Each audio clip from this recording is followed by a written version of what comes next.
Blog Talk Radio.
To cover tonight, so I'm going to start. Don's the only one on the line so far, so he'll have to sit through my history lesson. Don, I'll pull you in about 6 minutes.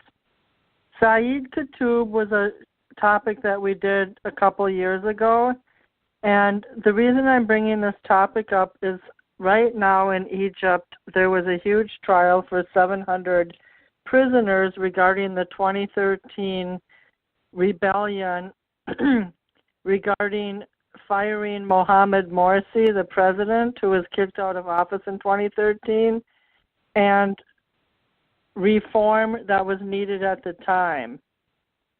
The headline news said today that 75 of those people will now be sentenced to death. 47 will get life in prison.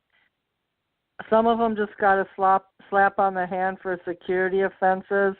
For example, organizing illegal protests, not conforming to police in the street, not submitting to their demands. I'm going to give you a brief history and then tie it in with something Don and I did a few years ago. And the first thing I'm going to do is cut to something Don and I were discussing 2 years ago. Okay, here is our original show, which aired 2 years ago, called Sayyid Qutb, founder of the Muslim Brotherhood. Don, me and John are already on the line. The topic tonight is Sayyid Qutb, founder of the Muslim Brotherhood, and I'm going to give a brief intro before letting you in. Sayyid Qutb was actually an intellectual who spent some time in Greeley, Colorado, in the early 50s, and I will tell you some tidbits about that because it's rather funny. But he had a theological stance. He had a belief that in matters that cannot be seen, the imperceptible, was an important sign of man's ability to accept knowledge from fields outside of science. This is one of his quotes. The concept of the imperceptible is a decisive factor in distinguishing man from animal.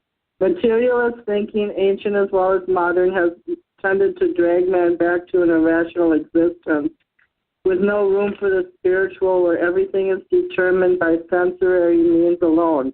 What is peddled as progressive thought is more of a dismal regression. So anyways, he was accused of trying to overthrow the Egyptian leader Nasser, and him and his Muslim Brotherhood group, which was a small organization, were tortured in prison from 54 to 64 by the Don't make background noise, please. I can't hear. They were tortured in prison from... John, are you at church? No, but I'm actually walking between zones. I'm trying to get to a more quiet, secure area. Okay, sorry. It's not that bad. They were thrown in prison for the accusation that they were going to overthrow Nahda, and it included torture and murder of Muslim brothers. And he was convinced after that only through Islamic law could governments be held in check. I'm going to have to cut back to my original script. There's 3 points I'm trying to bring up tonight. The first point is that Muslim Brotherhood is now banned in Egypt, whereas Sayyid Qutb founded the Muslim Brotherhood in Egypt, and his goal was to have a more pure government with Sharia law, which would scare people nowadays. But also, it's kind of ironic, for example, if Christianity was banned in Bethlehem or Jerusalem, it would seem rather strange. But with the change of hands of a number of leaders in Egypt, that has been the outcome. As you know, about 3 years ago, Coptic Christians were executed in Egypt as well, and the country has only stabilized through force. And what I mean by that is when Mohamed Morsi was kicked out of office in 2013, it was through a military coup after he only served 12 months, and the military officer was General Abdel Fattah el-Sisi, who removed Morsi from office. Another thing to be aware of is that all the police that were over 100 people were killed in those 2013 protests. Of that amount, the police were granted immunity from all their actions during those protests and the violence, so they could not be sent to trial. Another thing I want to add is that since then, General Abdel Fattah el-Sisi is only the 6th president in Egypt, and many of the leaders, including Mohamed Morsi, were trained in the United States at our educational universities. Mohamed Morsy graduated from USC in 1982. I'm just going to read one more paragraph, Don, and then I'm going to bring you in. As president, Morsi issued a temporary constitutional declaration in November of 2012, during the year he served, that in effect granted him unlimited powers and the power to legislate without judicial oversight or review. His acts were used as a preemptive move against the expected dissolution of the Second Constitutional Assembly by the Mubarak-era judges. In other words, whatever was standing before during those 30 years was going to dissolve. The new constitution that then was hastily finalized by the Islamic-dominated Constitutional Assembly, it was presented to the president and scheduled for a referendum before the Supreme Constitutional Court could rule on the constitutionality of it by the Assembly. It was described by independent press agencies that it was not aligned with the regime as an Islamic coup. Not aligned. These issues, along with complaints of prosecution of journalists and attacks on nonviolent demonstrators, led to the 2012 Egyptian protests. As part of the compromise, Morsi rescinded the decrees. In the referendum he held on the new constitution, it was approved by approximately 2/3 of voters. On June 2013, protests erupted across Egypt, which saw protesters calling for the president's resignation. In response to the events, Morsi was given only a 48-hour ultimatum by the military to meet their demands and to resolve political differences. Now, I don't see how that could be possible, or else they would intervene by implementing their own roadmap for the country. He was removed from office on July 3rd, 2013, just 13 months after he was elected, a little over, by a military coup council consisting of then Defense Minister Abdel Fattah el-Sisi, who's now the president, opposition leader Mohamed el-Baradei, and the Grand Imam of Al-Azhar Ahmed el-Tayyib, and Coptic Pope Tawadros. Coptic means Christian. The military suspended the constitution and established a new administration now led by Fattah el-Sisi. The Muslim Brotherhood protested against the military coup, but the pro-Morsi protests were crushed. By August of 2013, it was called the Rabaa massacre. It killed at least 817 civilians, and as a result of that protest, we now have 75 executions in order. So with that, I'm going to pull Don in. Good evening, Don. We're two lone people tonight on the radio. Just like it used to be. Hello, everybody. Yeah, no, it used to be Hello. me, you, John, and that was and the sometimes intimacy John. of it all. No, I said you and me and John. Yeah, and we have talked about this topic before. And did you want me to play the clip that you said in the previous show to give yourself a little breathing space? Yeah, well, I don't know. I mean, these 75 people who are looking at execution, and if they knew the Muslim Brotherhood was now unconstitutional in Egypt, then I don't see, the air treason or whatever punishable by life in prison. So I'm not sure that there is anything in this story. But I mean, if you want to play it, that's on you. Well, I think the reason it made news is because, first of all, in the Middle East, a lot of things aren't handled that way through the courts. But there were 700 people on trial. And basically, for political reasons, since they're not on the side of the modern government or the new government, they're pretty much toast. Now, I'm pretty sure the 75 being executed did a little bit more than have illegal protests. They must have been throwing and burning objects in the street and things like that. Correct.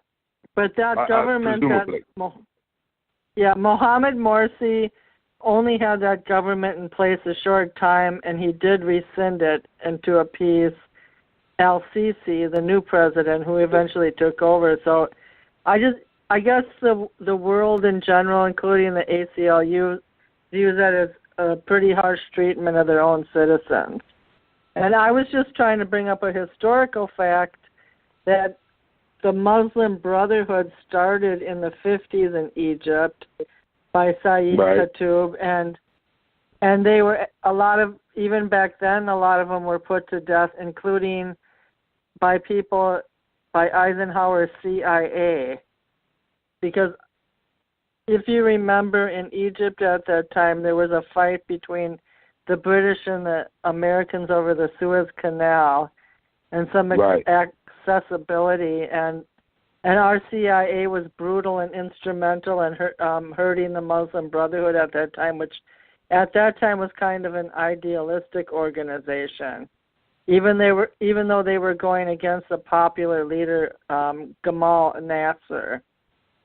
Nasser, yeah. By the way, Hi. John called in, and I'm going to rile John's feathers up real quick. I know he's probably at work, but I want to bring this point up, Don, and I'm sure you can relate to it. We're going to review the facts very quickly. Sayyid Qutb started the Muslim Brotherhood in Egypt in the 50s. They were persecuted then. Now with the 3 presidents changing hands in the last 5 years in Egypt, they're being persecuted and outlawed again. President in the Western Hemisphere is attaching himself so closely to the military that he's looking for a line of defense for them in case his administration falls apart. Can you answer the trivia question? George Washington. Donald J. Trump. Oh, okay. That was the first time I've been wrong. Well, John has something to say.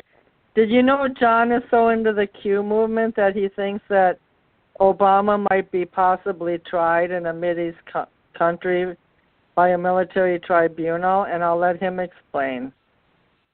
Okay. Good evening, John. It's the liberal defense against you. There's only Don and I on the line. Yes, we must. Just like old times. We must save our daddy Obama from Trump. Well, we were talking about headline news that 75 Muslim Brotherhood members are going to be executed for something they did during the protests in 2013. Well, is there any way to get them off? No, I think there isn't, because you missed the whole intro, but basically General Abdel Fattah el-Sisi is now the 6th president of Egypt, and he came from a military background, and he was the one who initiated the coup against Mohamed Morsi in 2013, and all the people involved in the protests were Morsi supporters. So I don't think there's going to be a lot of sympathy for these 75 people already sentenced to death. Yeah, that's kind of how they do things over there. I'd heard a little bit about the case, but I hadn't researched it. So do you have an inclination of how they should have judged them? Well, actually, I was telling Don that they were a little bit more judicial.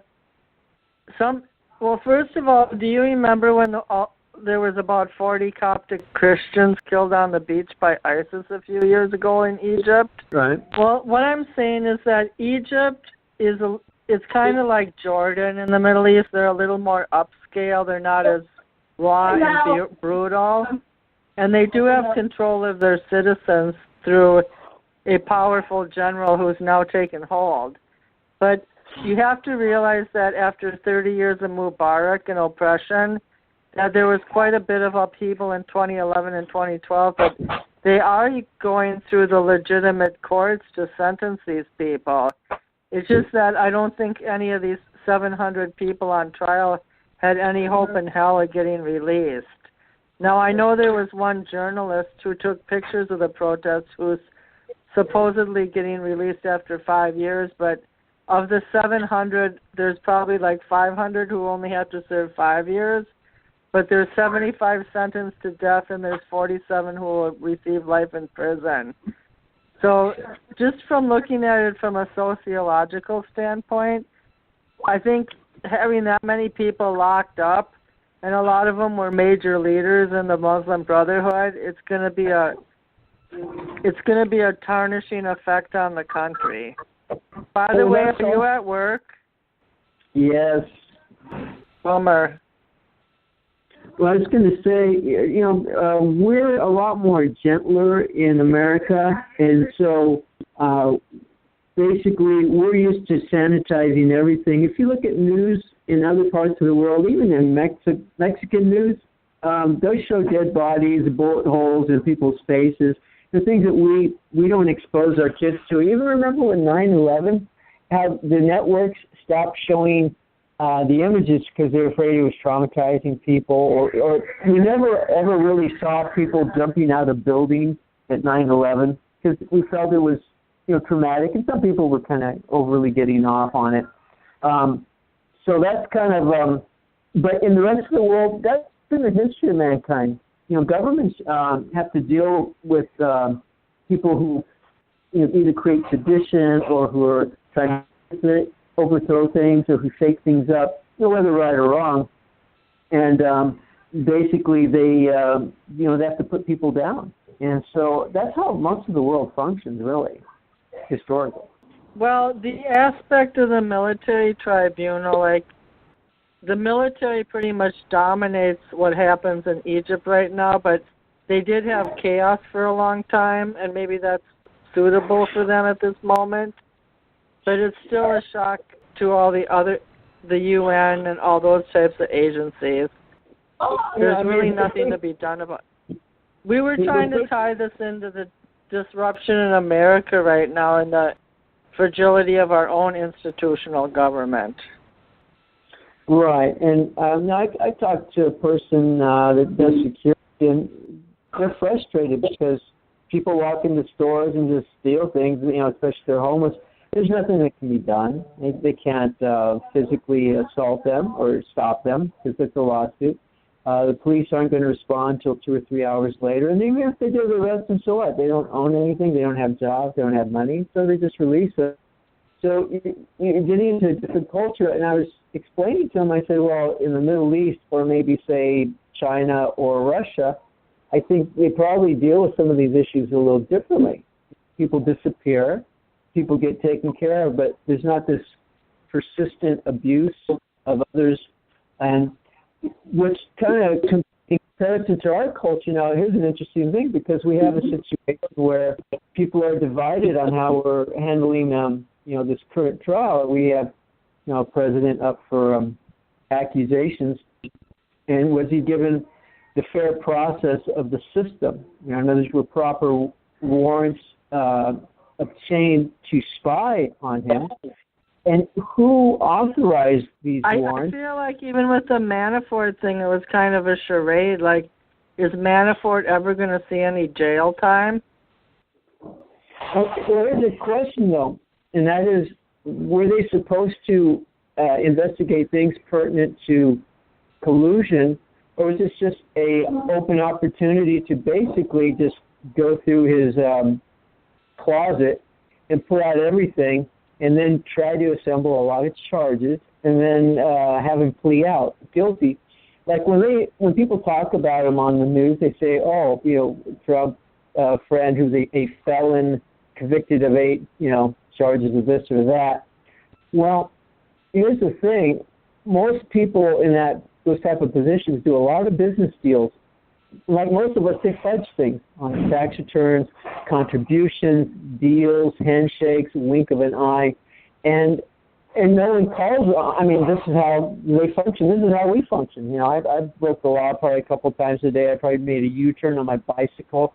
If you're driving, you probably drove over 25 miles an hour and you're going down your street, right? That's a crime every time. You probably have 500 charges if they were to document and then say, well, we've got you on 500 counts of breaking the speed limit. We have you for, 20 years or whatever, if you want to get technical. But is that really the problem I see is, why aren't they investigating then everyone? Why don't we investigate Lisa Page, Peter Strzok, James Comey, McCabe, Yates? Where is that fair treatment? These are all people who were fired. These are all people who are... but this is a process that's ongoing. And you'll see probably in the next year, you'll start to see these things come to light.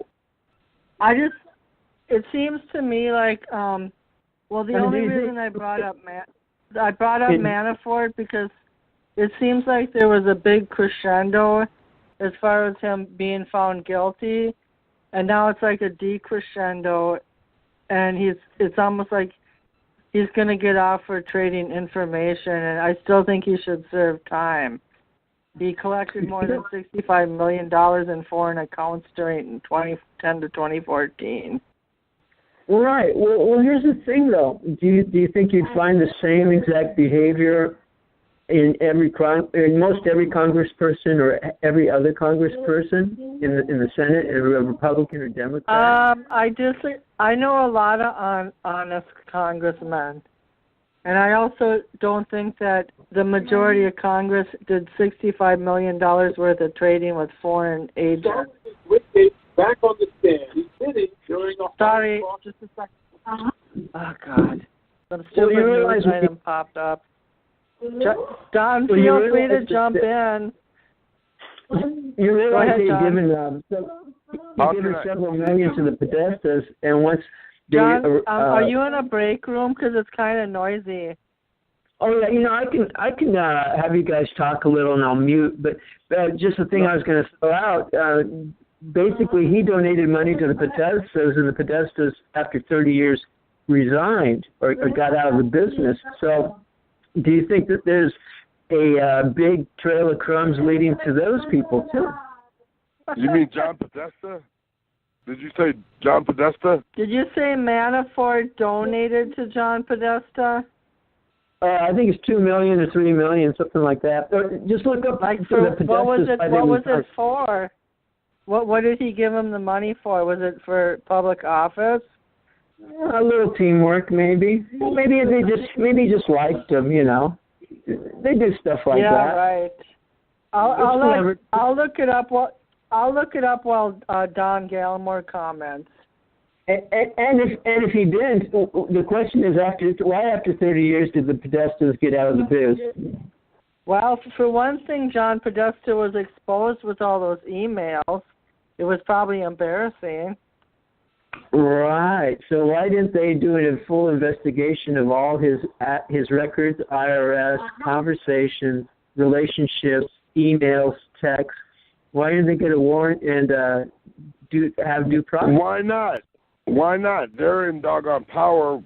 Send every rat they've got from the DOJ over after them.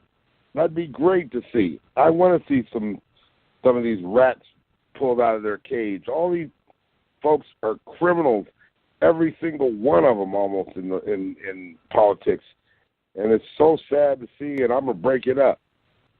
Well, I think one of the issues involved is the fact that if an illegal FISA warrant was obtained, the problem isn't just the Trump situation. The problem is that how many other deals were done, how many other citizen rights were violated, were spied upon, and how many people, not just Democrat, but Republican and law enforcement, Department of Justice people, imagine how many even, say, criminals were indicted or convicted of crimes using illegal process. We're talking about, a right to privacy. We're talking about, breaking all the rules that we have as that we value as Americans, and we're talking serious felonies. This is just a minor, parking ticket violation. So I think that's why you're seeing all this reluctance on both sides to proceed and classify the FISA. It's going to expose, it's going to go all the way up to the top, and I mean the tip top, if you get my drift. Right, and all these folks are criminals, and let's just see if it really happens. Go ahead, Don. No. I'm just going overall because for the most part they're all in it. There's connections with all the businesses, especially foreign businesses. You can only get so far unless you have help, and these guys are all in it with the Halliburton people and the Bush people and everybody who has to deal with defense and weaponry and food and supplies. They've all got to work together. They can't tell on each other or else they're all going to fall, just like, House of Cards. I found the article, you guys. The Podesta Group, a prominent lobbying and public relations firm, is one of the two unidentified companies mentioned in the grand jury indictment of former Trump campaign chairman Paul Manafort and his deputy Rick Gates. Manafort and Gates approached company A and B in 2012 about lobbying on behalf of the Ukrainian government, according to the indictment that was unsealed Monday. Company A refused to Mercury Public Affairs, and Company B refers to the Podesta Group. Three sources with knowledge of the investigation told the news outlet. The Podesta Group and Mercury both worked to benefit a pro-Russian Ukrainian party through Brussels-based nonprofit European Center for a Modern Ukraine. The Podesta Group earned $1.2 million from the client from 2012 to 2014, according to the disclosures filed with the Justice Department. That's it, John. John might have had to mute himself. Now, was this a uranium deal? Because the Clintons and no, and it was a campaign deal. Well, what's that got to do with the anything? Podesta Group took money? Okay, could you let me explain? The Podesta Group and the Mercury Group took money to help promote a campaign in the modern Ukraine. The money was supposed to be paid through a European nonprofit. The companies were not paid by the nonprofit, the indictment claims, but offshore bank accounts run through Gates and Manafort that collectively paid them more than $2 million. So we're off the Egypt. We're off the Egypt. But I don't know much about John Podesta. I just know that he was in the top upper echelon of the DNC at one point. Right. Well, let's put on our thinking caps for just a moment. Okay, here's instead of John Podesta, call him Johnny Rock here. And I'm Johnny Rock, and I've been doing this for 30 years. And I'm highly connected to everyone all the way up, going up to the top of the White House. And then there's the other guys, you know, the black hats or the white hats, whatever you want to call them. And one of them gets busted. And then the day you hear about it, you go, oh, you know what? I think I'm going into a new line of work. I'm kind of changing careers here. I'm kind of going to hang low. Why? Just adding 1 plus 1. It's like, don't you think there's something rotten in Denmark? Don't you think someone's been sleeping with the enemy? And when it goes public, why else would you get out of the biz? Why would you stand your position?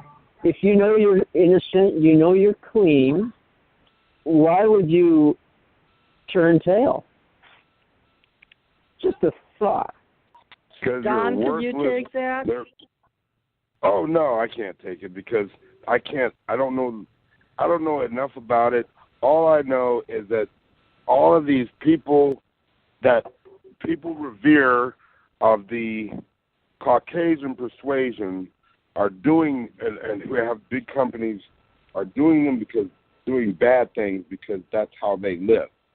That's how they exist. If it wasn't for doing bad things, they would, they invent bad things to do. And that's just how they work because they have this entitled superiority complex that is unfounded, and they don't think that they can, their shit doesn't think.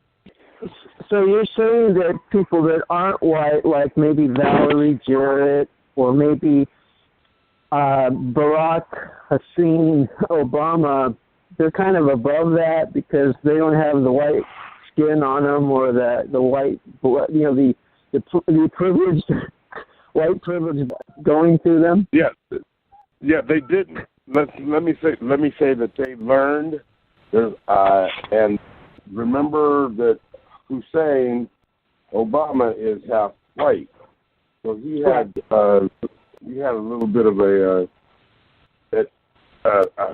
head start, if you will, on accepting the tenets of undercover or illicit activity.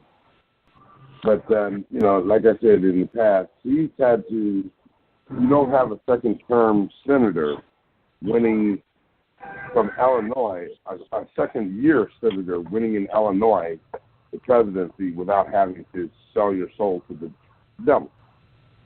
So that's one of his points. But I'm in the middle of a million campaigns here, and to be talking about the fact that all these politicians, if the electorate does not keep a good hold of them, grasp of them, as soon as they're elected, you go and you tell your new elected official what you need to do.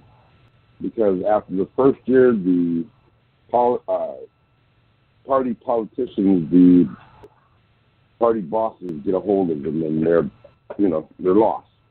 There's nothing you can do, nothing you can say as the proletariat to be able to rein in the impending corruption and lying from inevitably from an elected.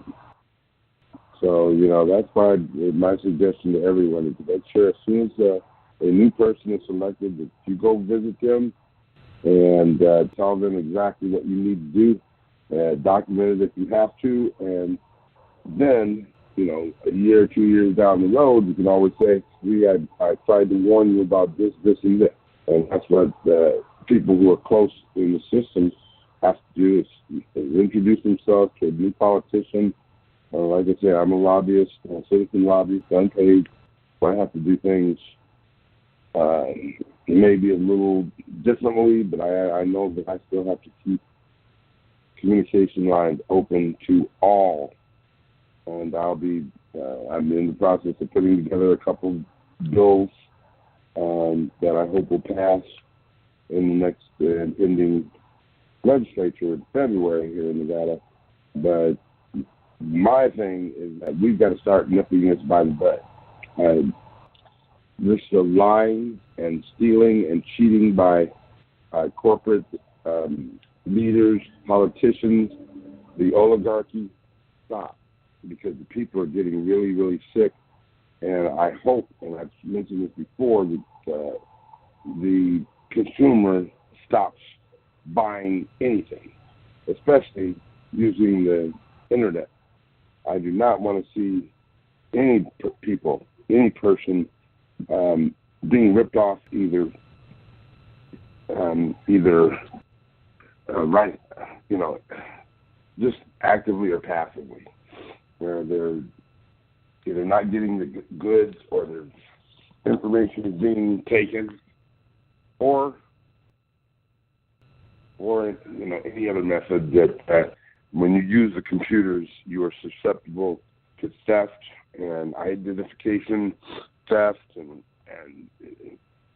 non-disclosures, privacy, things like that. I was going to jump in and tell you guys something. John Podesta had a long history in Washington before he got involved in anything that might have been kind of flaky. He was the chief White House staff for Bill Clinton. They met on a Senate campaign way back in 1970. He was the counselor to Barack Obama, and he's worked as a White House staff secretary, a White House deputy chief of staff under the Clinton administration. He has a Juris Doctor. He created He created the nonprofit think tank. I don't know if it's nonprofit, but it's called the Center for American Progress, which is now, John, what he's gone back to. He's now the chair of that again.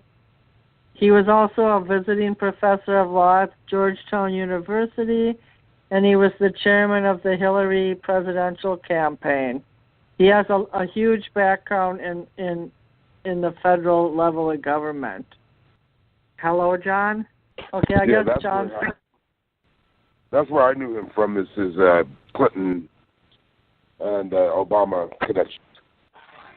Well, what I wanted to tell John, I think he's still on standby, is that people like Manafort was around before Nixon quit. Like, Nixon was one of their major PR clients for Manafort. Manafort handled many campaigns before he went over to Europe to try to make money, and Russia. And there is, John probably knows this already just like we do, there's a revolving door in Washington. Like, when your people are out of office, you go into lobbying, and you go into fundraising and different think tanks. And when your people are in office, then you serve in those areas, like I just mentioned. So it's not a big surprise. But I think the point John's trying to make is that he feels like the Trump people are being criminalized for what the regular people do every day. But Paul Manafort getting $2 million giving $2 million to Podesta is a far cry from Manafort's $65 million deals with the Russians. He went above and beyond the level of corruption. Well, it depends. It actually depends how that compares to $2 billion into the Clinton Foundation, and also all the other tentacles that their dealings extend into. we're just looking at Manafort. This is they haven't dug underneath the house of the Clinton Foundation. And this is the thing is, imagine how enraged everyone is that there's collusion to affect an election. Imagine what the outrage will be when they realize that the collusion was started before then with a group of people who basically created a scenario to try, a sting to try and spy on Trump, and that they illegally used the process. And what's the liability there? To imagine, to take control of our government. How do you know they were spying on Trump? It's already been, we already refuted that fact on last week's show that Trump tried to accuse Obama of spying on him in Trump Tower, and it was a third-party news string that wasn't true. And the Justice Department backed it up. Well, actually, when there was one word that, or one phrase that will settle that issue, and that is called declassify FISA. That is going to show with Rod Rosenstein and with Comey and with Yates and with the whole process, how they created this whole situation with Christopher Steele, with the fake dossier that they paid for. Imagine the Clinton Foundation paid for this. The opposition paid for it, and then disclose it to the court, to the judge. That's a fraud. And then when you start to take it another level, that's almost sedition to, because they're still going after Trump on an ongoing situation. So that they're trying to overthrow the government of the United States. We're talking some major, it's a coup, basically attempt without even the will of the people. So that's a bigger issue than all these guys donate millions in these different slush funds, different agencies, these different groups. The European Union, Nahda, all this EPA stuff. Yeah, it's great, but a lot of this money doesn't go to the colonies they're supposed to cure. It's slush fund money, Department of Justice slush fund money. These are the things you will find if you follow Q, and not just Q, but different other resources that are out there. But the only thing is you won't hear that on CNN or on MSNBC or all these other outlets. They're owned. You look at who owns them. Google, and you look at the people behind the money, and you'll find some very interesting answers. But that's another subject. But I would love to go into detail on some of these companies and how they work their money. I guess I have two things to say about that, and then I'll let Don go. I might have another show tomorrow night. Ben could not make it. This is how I feel about it. There is a lot of corruption in Washington. I do think in many ways the Mueller investigation was a waste of time because it's hovered around the center of the news for 2 years, and it hasn't produced much. I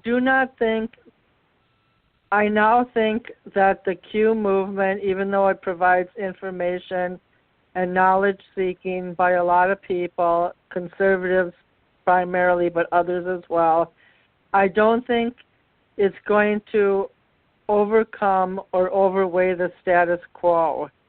And I am starting to look at Q as a subversive organization because all they're doing is trying to demonize the worst behavior of men, and it's not bringing authentic justice in the sense that it's not making this a better government, a smoother government, or a more cohesive government. That's just my opinion. Other people can have more legitimacy, and I'm not that deep into it that I know so much. But I'm still tweeting my little poems on Twitter and getting 3,500 hits a tweet. So as long as we get publicity, that's all I care about at this point. Well, that's interesting that you don't seem to care that our country was sold out because some people would put their classified information on servers and on their phones that could be given over or basically accessed by countries such as China or Russia. You think about this. When Hillary won the presidency, would you want someone that they actually were hacking her in live time, real time?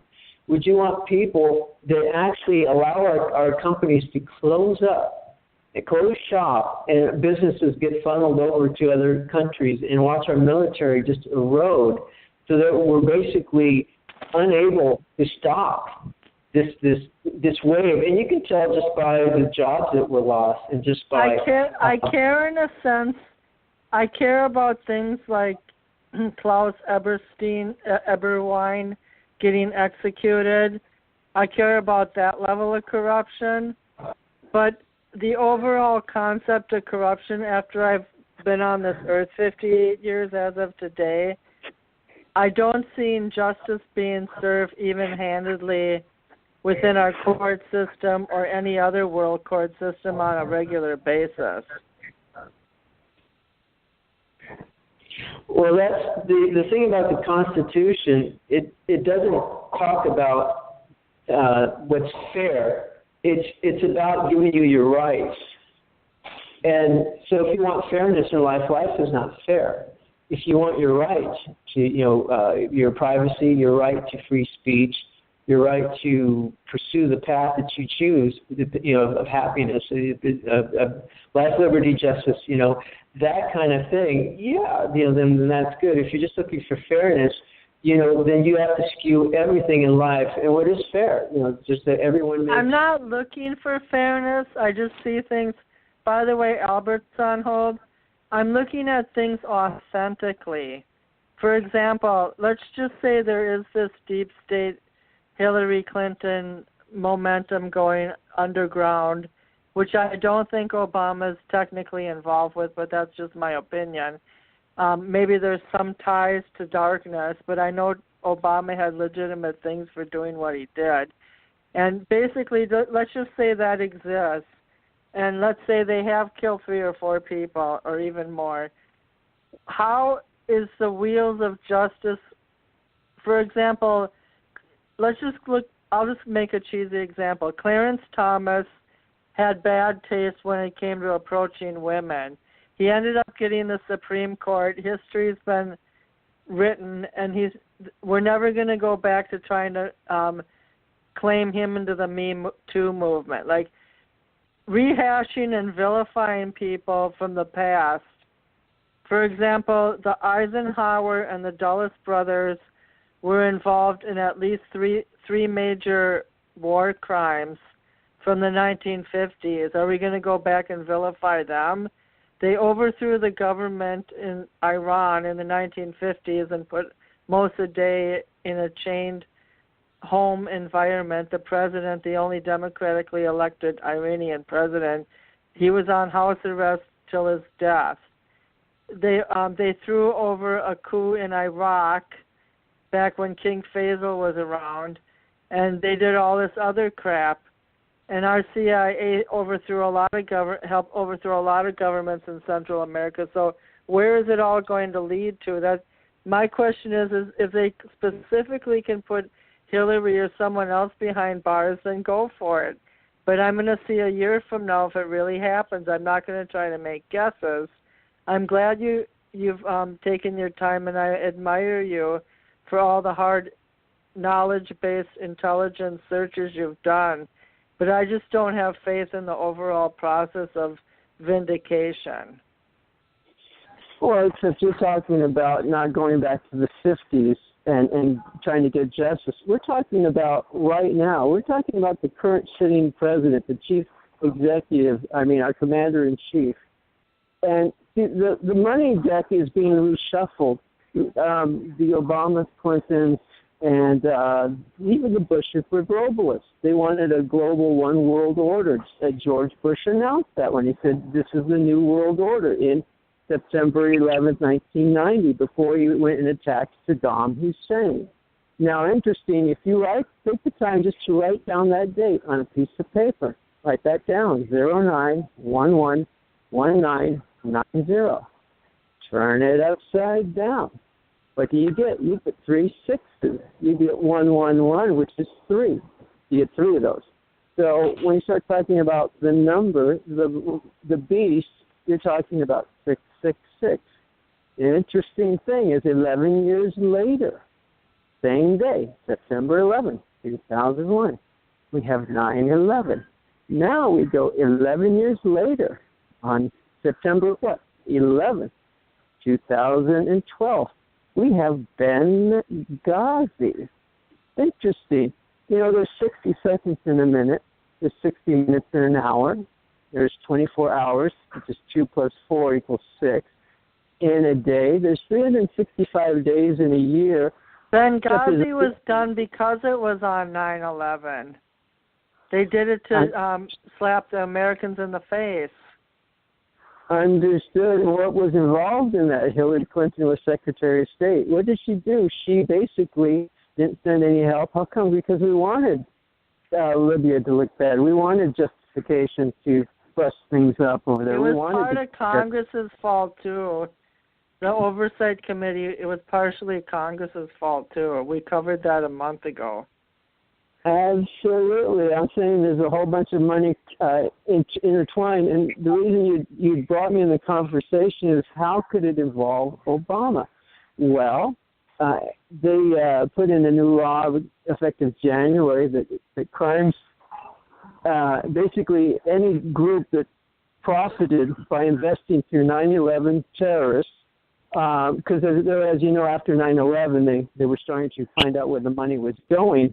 Clinton Foundation worked with a lot of people that are allegedly working in these nefarious affairs.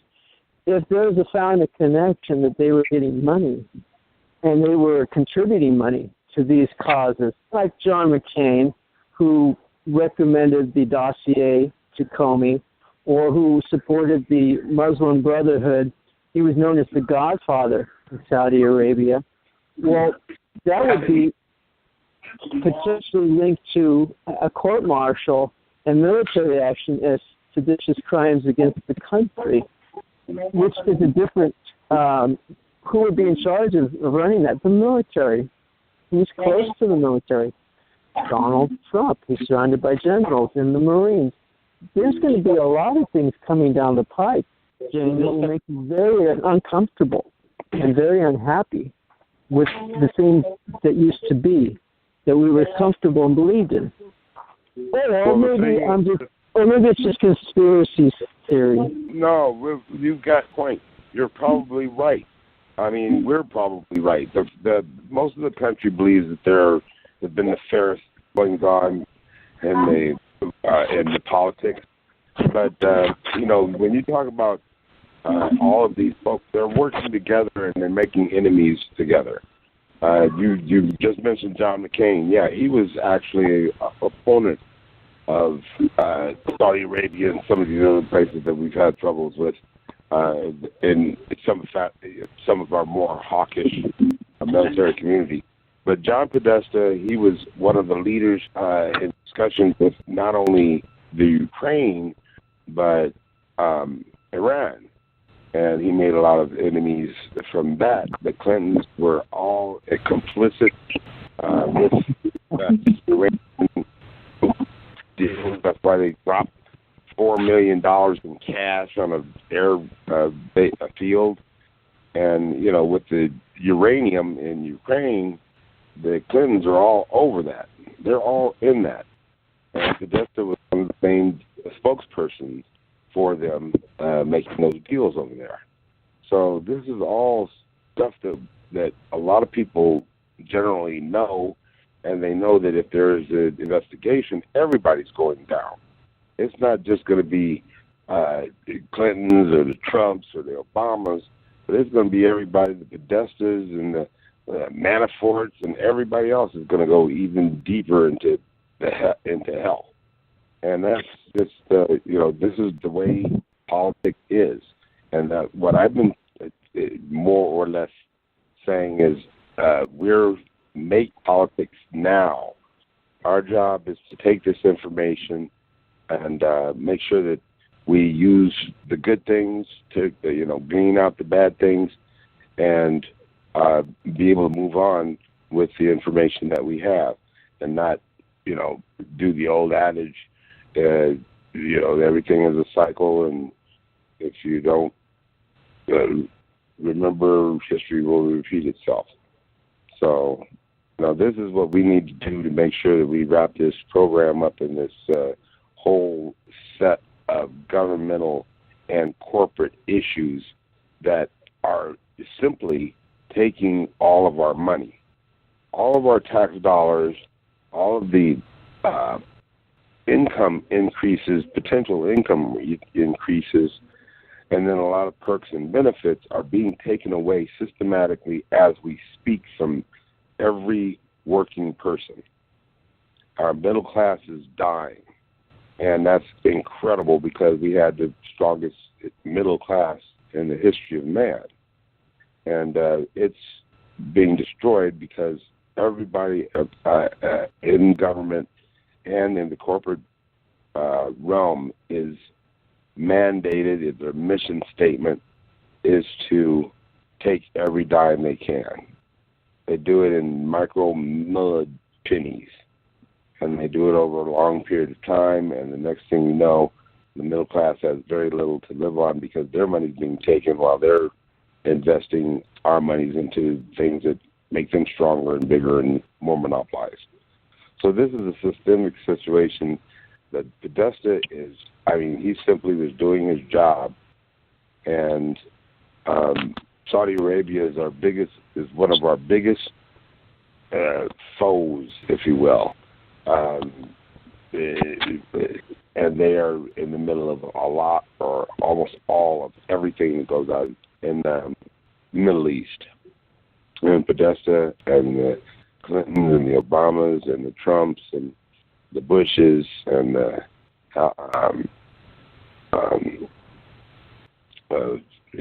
everybody at Halliburton and Buffett and all these guys are knee deep in all the Middle East affairs. So they'd all get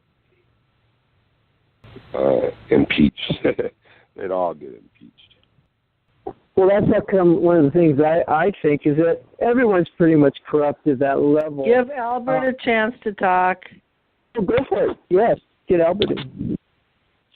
Oh, yeah. Albert? No doubt about it. Hey, Albert. Oh, hey, what's up? Oh, yeah, of course the system is corrupted to the rotten core. The corruption literally starts from the bottom. Starts from the top. It starts right from the top, And that's, and you can't fix it because it starts right from the top. You can't fix it from the bottom to the top. You have to fix it from the top to the bottom. That's where it starts from the top. We're talking about very, very powerful people that just, literally allowing the system and making the system corrupted, But what can we do? We can just sit here, complain about it. We all know it's corrupted. Everybody knows it's corrupted. It is so corrupted that everybody knows it's corrupted, and everybody's just used to it, and everybody's just like kind of like when you're like you hear so much bullshit and you're like, at first you're kind of like, and now you're just kind of numb to it. It's like you're just kind of used to it. It's like just more BS. If you heard me, Albert, a little bit earlier, I was saying boycott everything earlier in the show and in past shows. I am for people just starting to take care of their bodies, make sure that they're in tip-top shape. Their minds are acute, and we need to make sure that we don't become such a carbon-burning society that we're going to destroy everything, including ourselves, which we're doing right now. That's why I say boycott things. Not necessarily. Plus, it'll put a jolt into the financial system that will let them see just how corrupt they really, really are, because when they start losing money, then they change their ways. Oh, yeah, but, and here's the thing. So everybody's used to the corruption, and it's so ridiculous. I mean, to have, like, you hear people say, we can have a politician that can be honest, but just to have one single politician just to be honest, the whole system would collapse. It's just so ridiculous. I mean, like, and here's the thing. Every year there was one, Paul Wellstone, and he got killed. Yes, of course, and that's the thing. You can't. They never last if they're completely honest. But and here's the thing. And so every year, like, people go out and vote for, like, politicians that just don't give a shit about you. They don't care, and they go every year, every election, they go vote for people that just don't give a shit. They don't care. They don't care. You just go out and vote. You're just wasting your time just to go out there and vote. I'd say, and it's so, the system is so, again, it's so corrupted that even if everybody voted for Bernie Sanders, like 100% of the people voted for Bernie Sanders, somehow they'll rig the whole election just to make it their way, so he won't win, and they'll make it look like everybody did actually vote for the other guy. It's just so ridiculous. So I say, you know what? I say nobody vote. Nobody even bothered to go vote. That will make headlines. You see it on the news. Nobody showed up to vote at the voting booth. Nobody showed up. That's exactly my same kind of example for boycotting the companies. You boycott buying anything on the internet, and you boycott going into the store and buying frivolous. Yeah. But that would make big news. Albert, a lot of times only 25% of the population votes in off years, like in years like this where there's no presidential race. 50% are registered, and only half of them show up. That's what got us in this problem in the first place. So the voting thing is out, Albert. Yeah, but this is what would happen. If 100% of the people decided not to vote and nobody voted, like, first of all, the mainstream media would try to hide it and make it look like people actually voted or whatever, and kind of just tuck it under the rug. But it'll be all over independent media stations. Eventually, if it catches on, the mainstream media is going to have to talk about it because people are going to find out about it. The mainstream media is going to have to mention it one time, at least. And it's going to be it's going to be everywhere, and it's going to be so, to have, like, nobody show up to vote, that's when everybody knows that this system just has to completely change. It has to be big and all. It'll be a big change. It would happen if, that would be impossible, of course, to get everybody not to show up. And that's your problem. Yeah, exactly. There's too much. There's too much. Even the mainstream media talks about go out there and vote. Go out there and voice your opinion.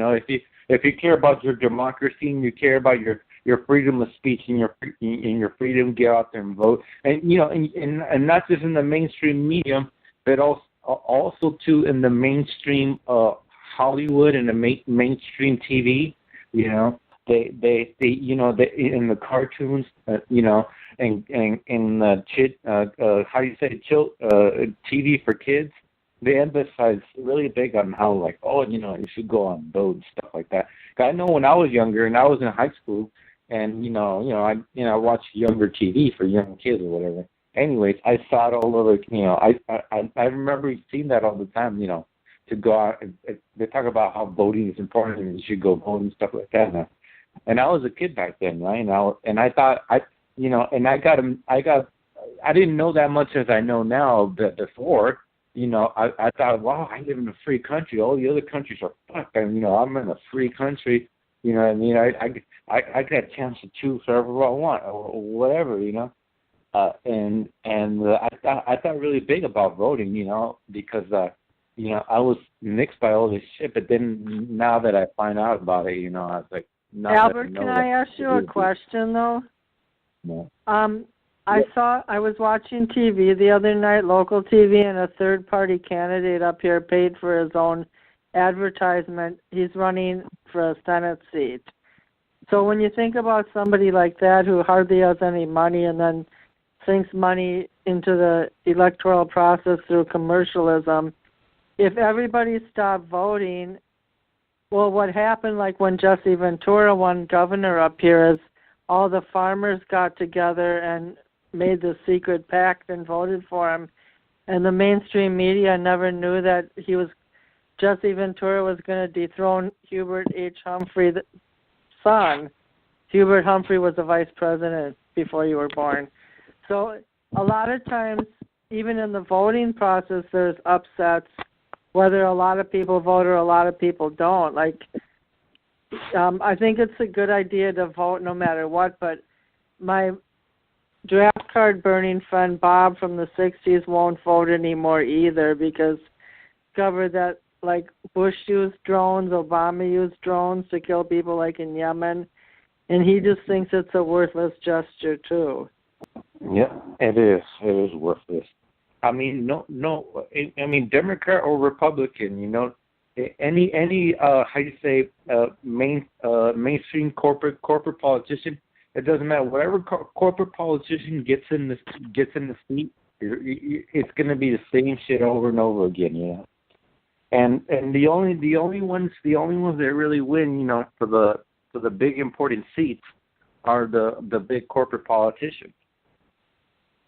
And when I say corporate politicians, I mean politicians with big connections and fundings, and, you know, by powerful people, you know.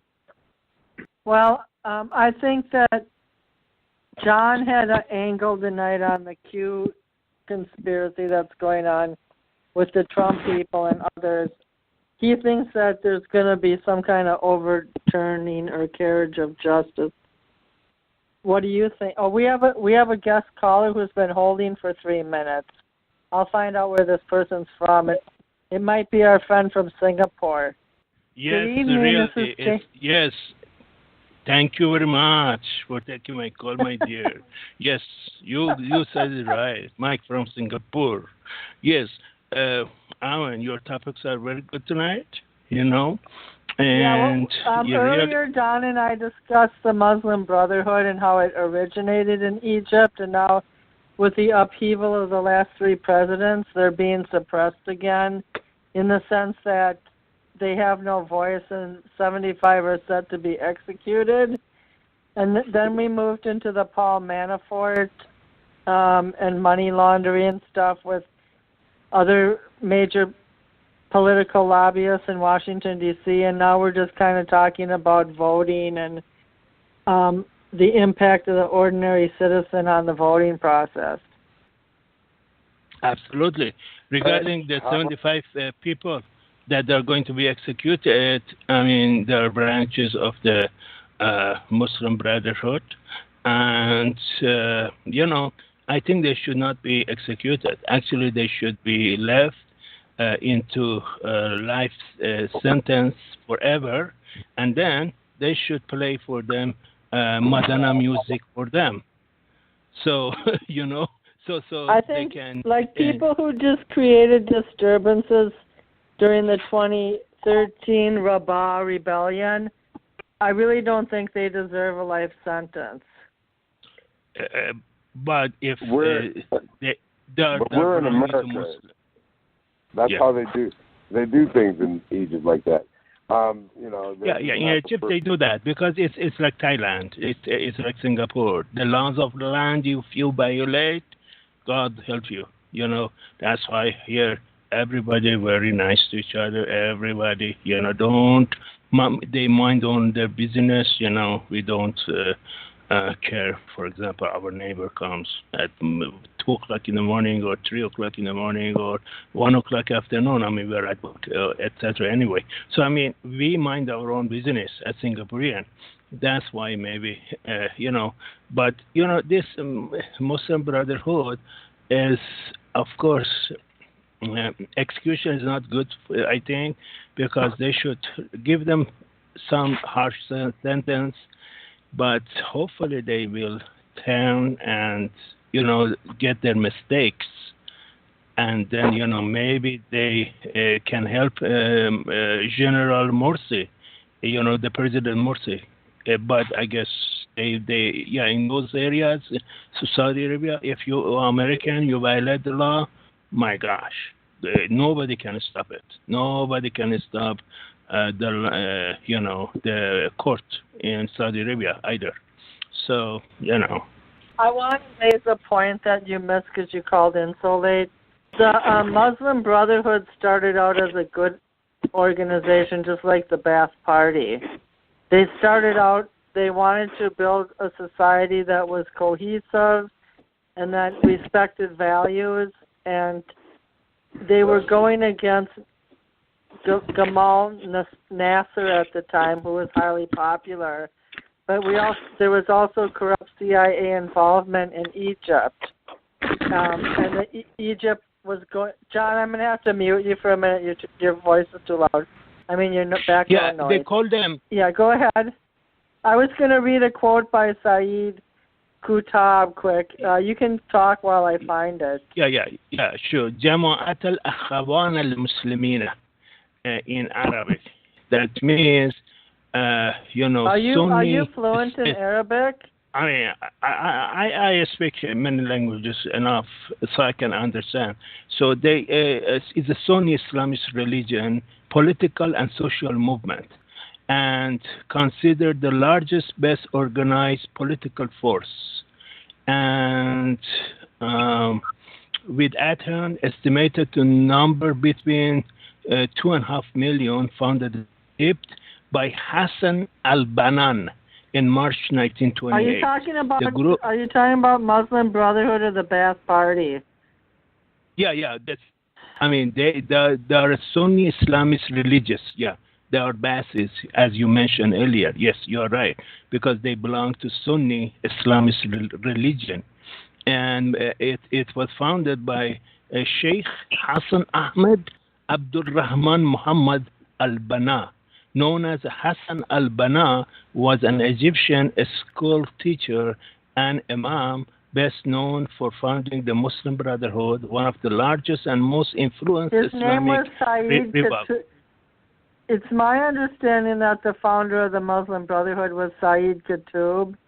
He was a teacher who grew up in a rural town, and he studied in Colorado for a while. And he said, mankind today is devoid of those vital values which are necessary not only for healthy development but for real progress.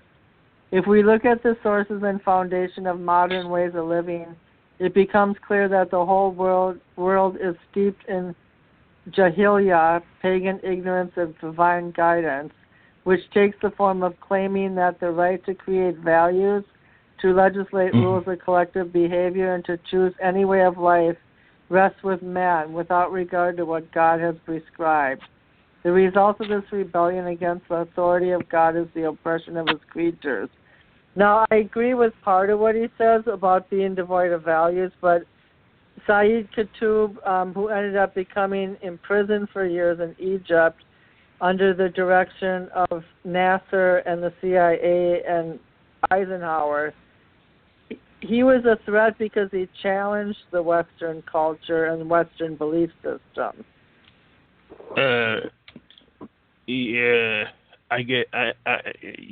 Unfortunately, yeah. And now Mohamed Morsi, an Egyptian politician who served as the 5th president of Egypt from 30th of June 2012 to July. We discussed him. He only served for 13 months. He was ousted He was ousted by Sisi. I'm not going to tell you his whole name, but Abdul Fattah al-Sisi. Yeah, you're right. Abdul. Yeah. You're on the same page. Yeah. I understand that. Yeah. Unfortunately, you missed the beginning of the show, but we talked about that. How I'm going to bring it up. Sorry. Okay, General Abdel Fattah el-Sisi, who used to be a military general and is now the current president, through a calm Egyptian coup d'etat, he removed Morsi from office in July of 2013. Well, we don't want to leave Don and Albert out of the equation. I'm going to pull John back in. John, are you able to talk yet? Is anybody ready to do their conclusions?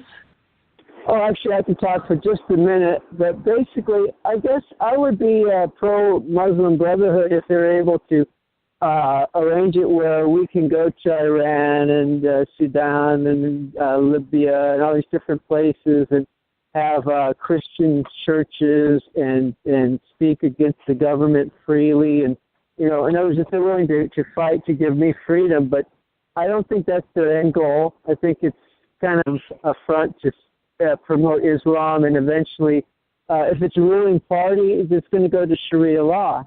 I mean, that's the book. That's what they're going to believe is Sharia law. So that I would have a hard time with that, but I wish them all the power in the world and life, and I hope that they can survive in their world. But any government that gives me freedom to be what I want, I know we're very negative against our country. There's a lot of corruption. But the point is, I am free to say what I want. I am free to pursue whatever job I want. I'm not limited by my government. There's limitation just by society, but the point is, in the end, you're going to have rich and you're going to have poor and people in the middle. That's just the way it is.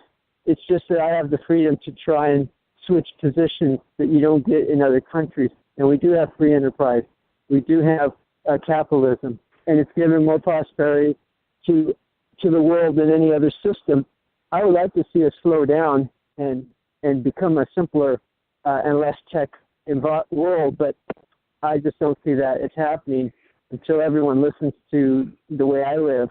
So until then, I'm going to stay in America and support whoever gives me freedom, to protect myself and to speak my voice. And you guys can take it from there. I will keep listening. I'm at work, so I'm just kind of in and out as I can.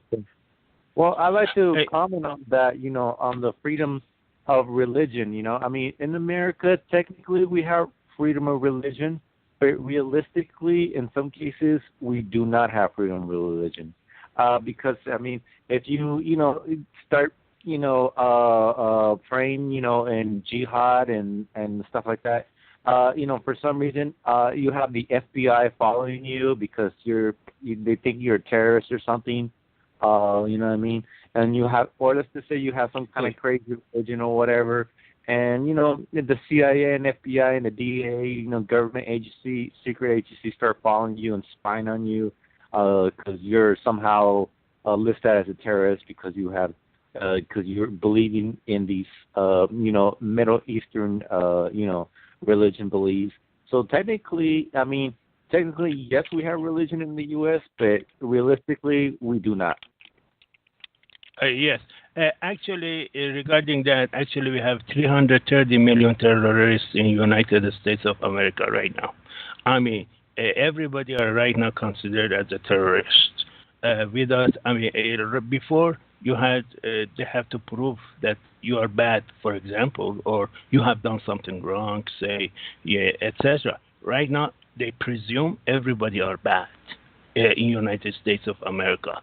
And also European Union is the same way. Canada is the same way.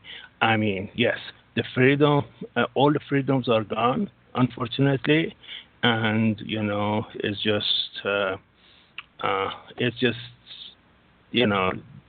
freedom in the way that before it was, is not exist anymore. If I'm wrong, please correct me.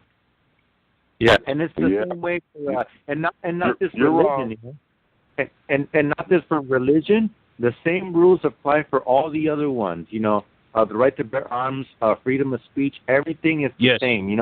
Technically, you have the freedom of speech, but realistically, you do not have the freedom of speech because you say some things. Like if you say something on Facebook, the FBI can be coming knocking on your door because they think you're gonna drop a bomb and try to kill the president or whatever, and they can come breaking your door down and stuff just because of what you said on Facebook, whatever.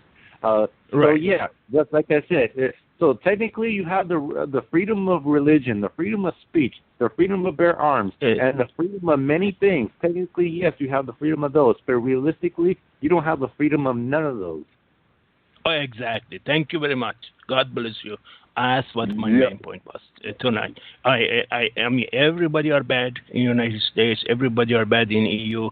Actually in China, everybody. I'm Singapore. I mean, it's a little bit different, but I mean, we have really total freedom of everything you want here. But again, we have democracy. We have total democracy. We have, I mean, if Prime Minister, our Prime Minister Lin, he says he goes out of hand, they will remove him and put another one, right away. But the question is, Singapore has a global economy. Just right now, they had a very in Vietnam, they had a global summit. And they went and participate. Anytime there is something globally, they participate because they know nationalism is war, globalism is peace, because everybody gets a piece of pie, But unfortunately, United States is going backwards, and it's not good that everybody are bad in the United States. In the United States, we have great people. We have great people that, they are, and, they should not be considered bad. Or you, I mean, any of you, because you talk, because the way you talk, you automatically, they put tag on you. I mean, what the hell is that? If you're an African American male, you've always had people looking at you from every angle, funny, technical. I mean, in America, if you are, as I mentioned before, the Africans are the only real, true competitors to Caucasians. So this is the only people that Caucasians fear are people from Africa. They're doing stupid things, and that's what I was talking.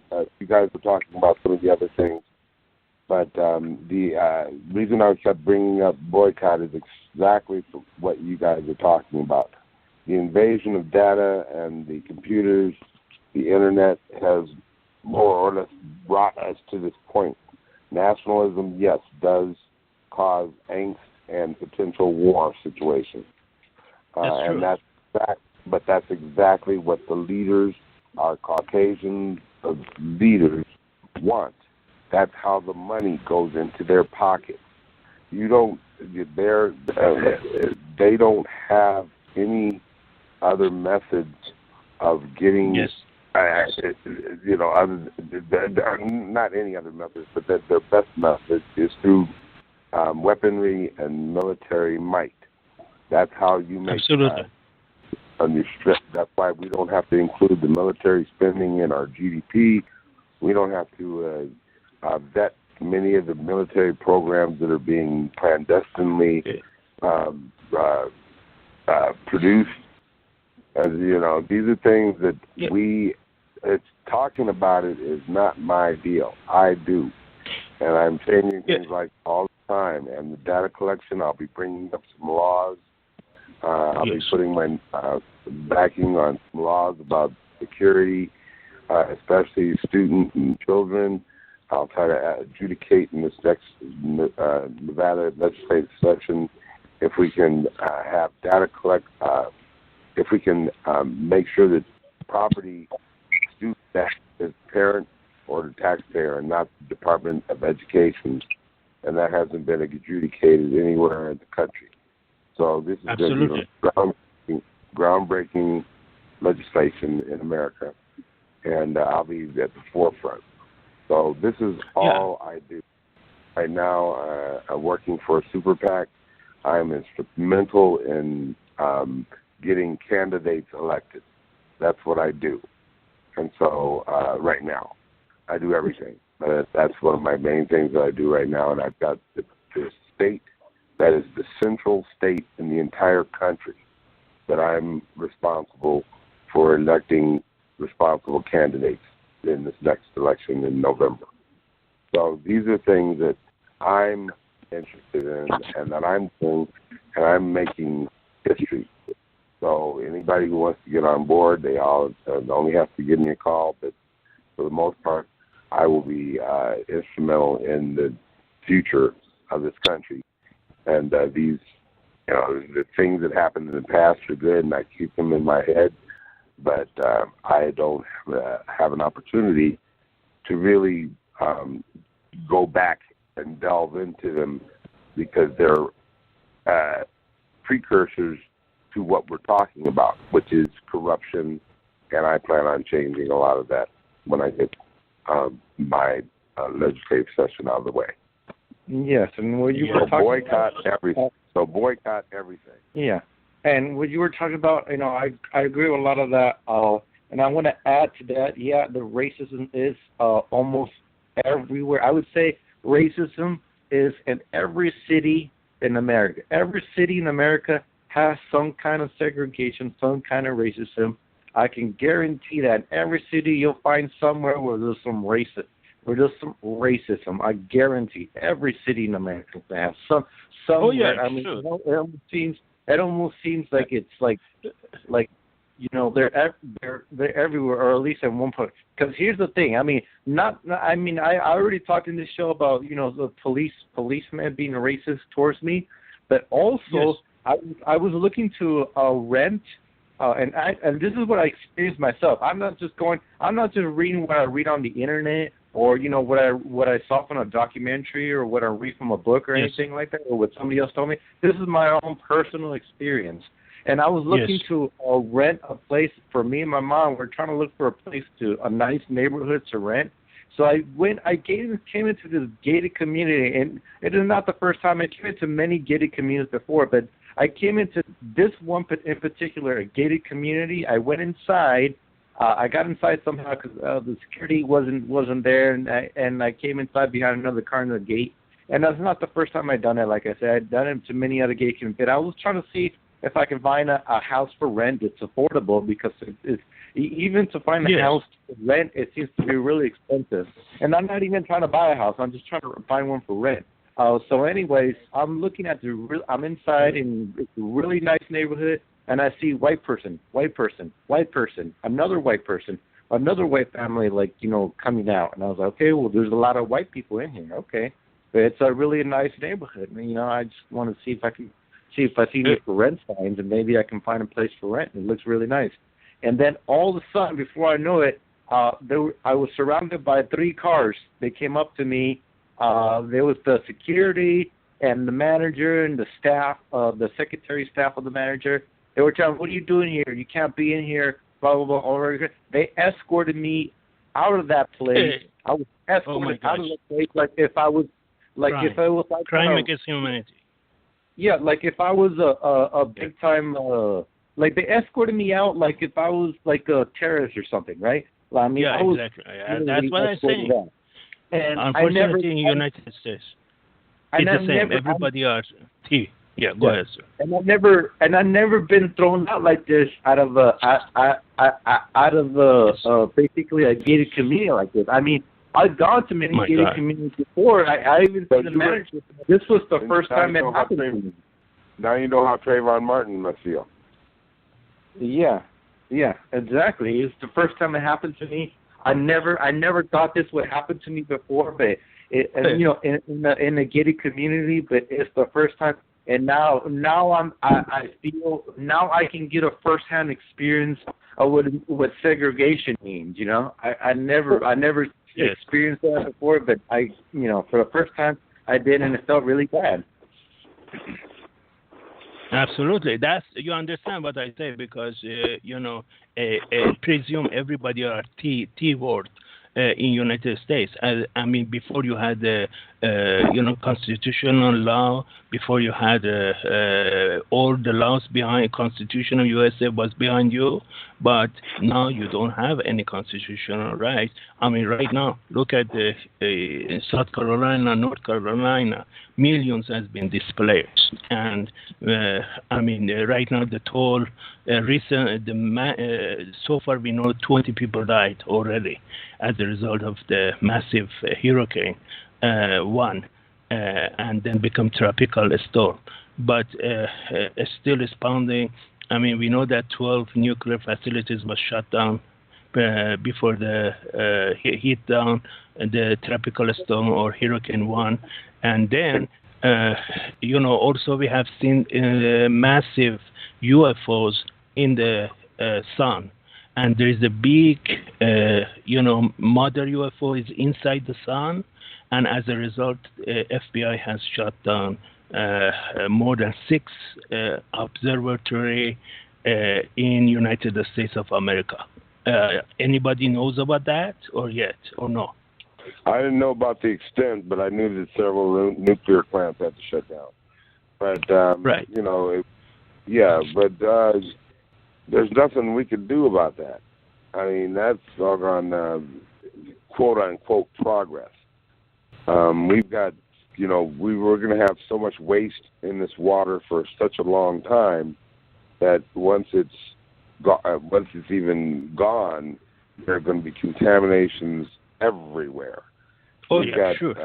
We're going to have overflows of wastewater tanks, mercury mining landfills, the excrement from these farms. It's going to be devastation that'll last for years. So we're talking about the need for those folks to probably migrate to different parts of the country away from the southeastern part of America. And that's going to be huge. It's going to cause an extreme tax on some of our cities, and we're going to have a change in our demographic because there are a lot of people who can't go back home. Yes, and regarding the sun, I don't know if you saw it or not. The sun has a special, like a planet coming out of the sun, and massive UFO are passing by in sun out. And that's why there are 6 observatory has been closed in United States, New Mexico, and we don't know yet why they have been closed, because I guess they don't want to get a new picture of the sun with the massive UFO on it or something, because we have the photos right here. Clouds, enormous circular craft next to the sun, and massive UFO. What is the web page you can find that at? Okay, that one, if you go to, if you go to stevequail.com, stevequail.com, you should be able to find that story. Steve Quail, Quail? Yeah, just Google it. SteveQuayle.com. Yeah, it's Steve Quail. Yeah, Steve Quail is one of the good. And if you go down, you should find it that there must be some. Maybe it was yesterday's story. You have to go to the next page to find it. But I'm sure. Sunspot Observatory evacuation mystery become even creepier as inside footage of the ghost town emerges. So you can find all the stories that I talked to here. Breaking news: the National Solar Observatory in Sunspot, New Mexico. Yeah, you can just go there. They will find. You understand what is a massive UFOs, and I mean we have the picture of it. Is wow. I mean, I don't know what's wrong. We have to get to the bottom of it. Hopefully by tomorrow night, if we have more information, more news we get, but we should be able to get it from Steve Quayle. He's a nice guy. Okay, well, nice guys finish last. But anyway, so for the most part,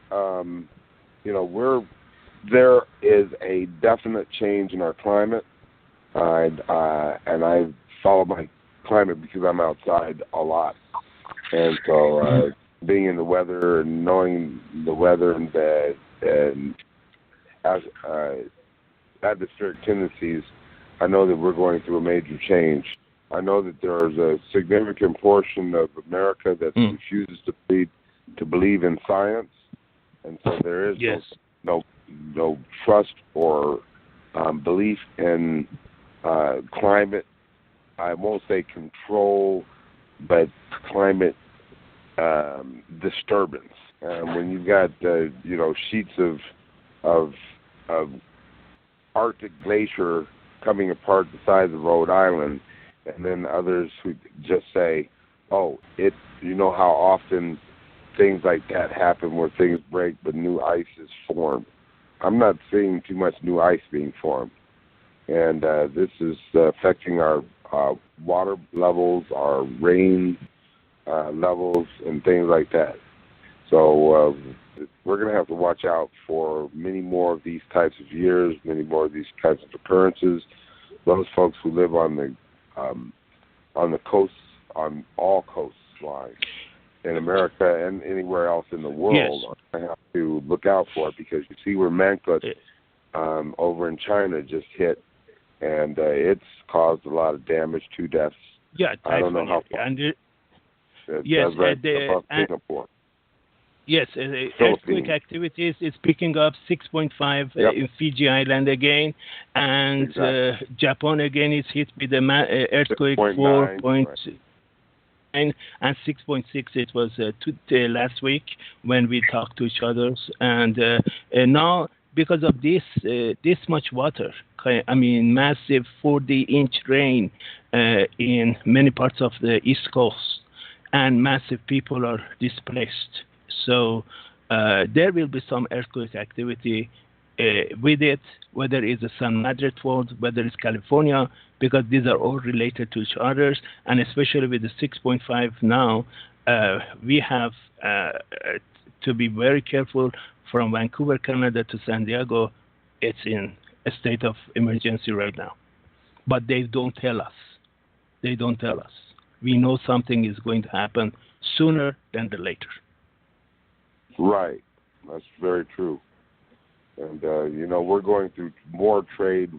They're just stealing. The bottom line in all of these things is that there's a segment of the population that is happier than Hades about all of these natural occurrences, natural disasters, because they're the ones who come and clean up, and they make the money. Just like a lot of these forest fires out here on the West Coast are set deliberately by firemen because they get paid 24/7.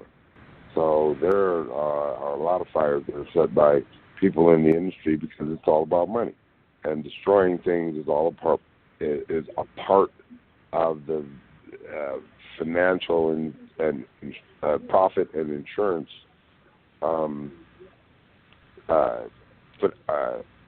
gain.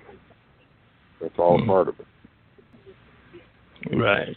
I mean, you talk about the racism, my friend. I mean, in Singapore, we have blacks here, American working here. We have white, we have yellow, we have everybody, different. Once we see each other, really, I mean, it's like, oh my gosh, I saw an American, my friend, I mean, we treat each other a lot different than if we see each other in the United States.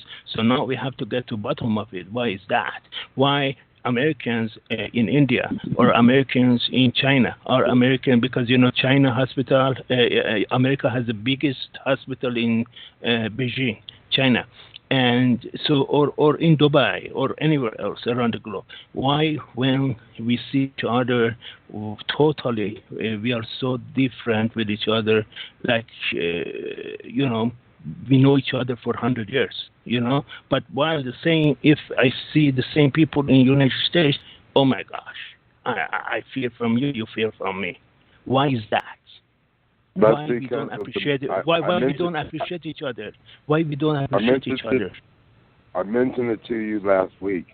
It's about melanin.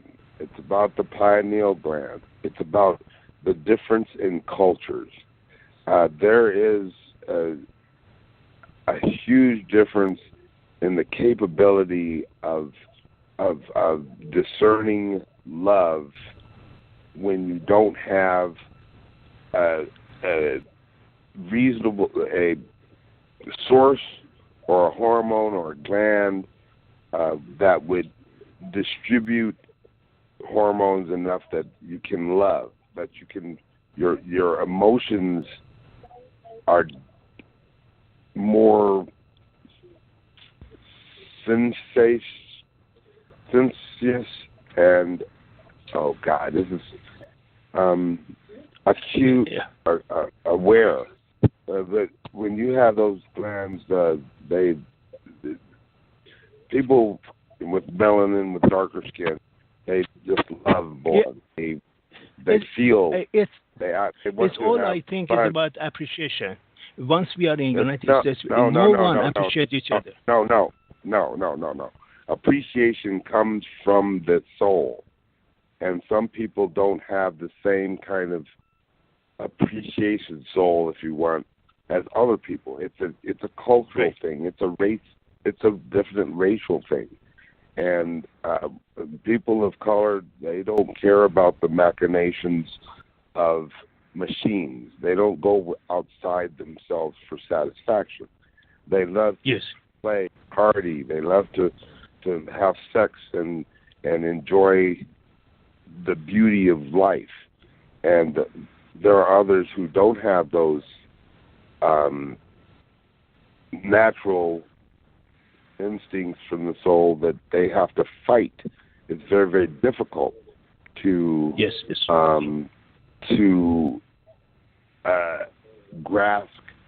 grasp what it means to live and let live and love one another.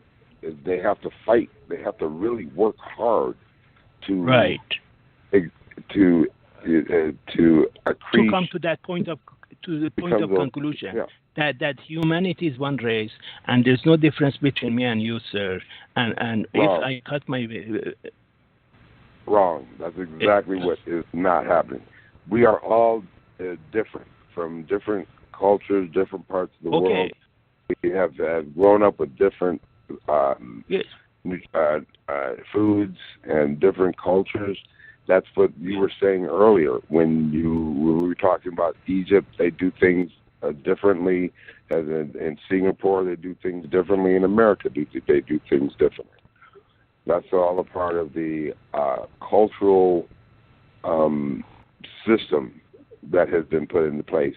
And all these places have different things. They just allowed, and I don't know what the hell, how in the world this happened, but in India, they just passed a gay, more or less, Bill of Rights. No.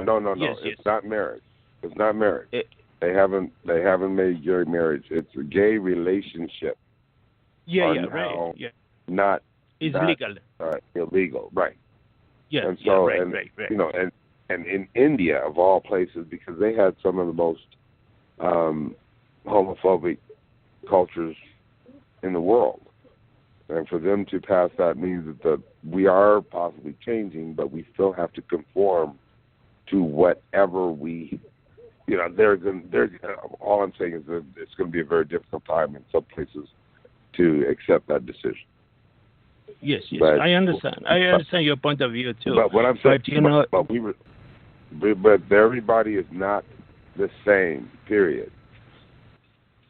I mean, unity in diversity is okay, but again, we are the same member of one family. That's my main point. I mean, I have no problem. I see you, whenever we eat together, no problem. I mean, I don't have any kind of, I mean, it's also from, when a child is born, is a prejudice free. But then later on, as it grows in the family, whether it's at school, whether it's work, then they keep learning racial division, and they teach them. And this racial division, United States, make us apart, and it's going to give us a very, very big issue. And Civil War II, very well, is not far away in United States. You're right about that. The Civil War is just around the corner, and it's being propagated by the leadership. They want that because, again, it's going to be a suction vacuum of all the, and as I mentioned in the J Helm, if everybody has remembered that from 16. A couple of years ago. 16. 15 and 16. Yeah. Right. They have been put on hold because of the blunders of trying to implement them, but also because they have the government has not had to come yet to quell any to get the guns. That's their first primary target, is to get the guns from the right wingers. There are too many of them. Or anybody, or Black Panthers, or Black Panthers, or etc. Black Panthers don't have any guns. We're talking about people with real guns. I'm talking about people, the next door neighbor who has 15 AKs, 75 hand grenades, and who knows how much C4. Right. I'm talking about those people who are in the military, who know what they're doing, who actually hoard this stuff, steal it from the military bases, take it home in big trucks, and just play with it like it's freaking toys. That's what I'm talking about. I'm not. I'm not talking. I understood. Sorry. I'm not talking about. I understand. Jimmy. I'm not talking about Jimmy Jones and his 5-person gang standing on the corner of Hollywood and Vine. I'm talking about some big people who have direct access to the White House. Just like Albert said earlier, this stuff goes up to the top, and these guys control all of it. You see what happened with Oliver North and things that went on back for the Iran-Contra deals. I mean, this is global. Exactly. All right, go ahead, so sir. You guys. No, anybody? We've got. There you go. Okay, that's what I thought. Yeah. So, if you go ahead, if you want me to say a few things, I mean, especially in the East, we have a lot of floodings, and our heart and mind goes with the people of the, South Carolina, North Carolina, Pennsylvania, to Virginia, to all the 10 states that are going to be affected with, and we know there is a lot of water there, but unfortunately there is not a drop of the good water to drink, and that's very weird. That's very weird that we have this much water, but there is no drop of water that really is clean and good you can drink. And then with the closing is the earth is but one country, and all mankind are its own citizens. Thank you very much. And what was your name again? My name is Mike. His name's Mike. Mike. Okay, Mike. Thank you, Mike. Minnesota has clean drinking. Minnesota has clean drinking water. Yeah, right. But that might change with the polymelt production. I mean, we've been having more and more natural disasters now. It's almost like every year we're having big natural disasters. Every year it's on the news, and they're just intensing. We're going to get to a point that we're going to have big natural disasters every month. Like every month we're going to have big natural disasters. Until we get to like every week we have big natural disaster, we're going to be like, whoa, this is getting serious at this point. It becomes like a terrible country, right? Yeah. Yeah. Right now it's like there's not enough natural disaster to get everybody thinking serious about global warming or anything like that. Yeah. Exactly. Oh yes, sir. I mean the whole southern tornado. It's a biblical prophecy. It's a biblical prophecy that there's going to in Matthew 24 that there's going to be an increasing of the problems on the earth. And that's right. Right before we start getting apocalypse. I'm gonna look it up. I used to have it memorized. That is true. That is true. I remember hearing that too. That it's going to increase and increase, get worse and worse, and more. How you say it? More often than usual. Like natural disasters. Here, can I just read the quote quick, Albert? Matthew 24, verse 6. You will hear of wars and rumors of wars, but see to it that you are not alarmed. Such things must happen, but the end is still to come. Nation shall rise against nation and kingdom against kingdom. There will be famines and earthquakes in various places. All these are the beginnings of the birth pangs. Pangs. Yeah, it's a prophecy that's discussed rather frequently. Well, the part about natural disasters, I believe, that's getting worse. But the part about nation against nation, king against king, the thing is that the NATO allies are basically already have the major power, over the Earth. Basically, they're the superiority right now. And so I don't think anybody's going to be able to take out the NATO allies and be able, they're basically, they already kind of rule the world over. So it's kind of already certain. Well, how about places like Iran and Iraq, where even before Bush #1 went into Iraq, the Iranians and the Iraqis killed 500,000 apiece of their own citizens through that war. 4 million people died. 4 million people died from both sides. I thought 1 million died in the Iraqi-Iranian war. No, 4 million total. The 2 million approximately 4 million from both sides, because United States at that time was giving arms to Iran, although they did not have a relationship, and at the same time they give Mr. Uncle Saddam, our Uncle Saddam, massive amounts of armor, and Israel was in it too. Israel was giving both sides, arms also, and got money from it, and then let them kill each other. Sunni against Shia. Well, Shia I was telling Albert. I was telling Albert that it's not just the superpowers. There's been major bloody feuds in the Congo, Rwanda, all over the world. Remember the whole breakup of Yugoslavia, and when the UN was there. Sure. Czech Republic too. And now in Burma, which is now Myanmar, the Rouhani Muslims or somebody are getting killed. Rohingyas. Yeah, you're right. I said it wrong, but I heard a big special about it the other day. It's okay. No, you're right.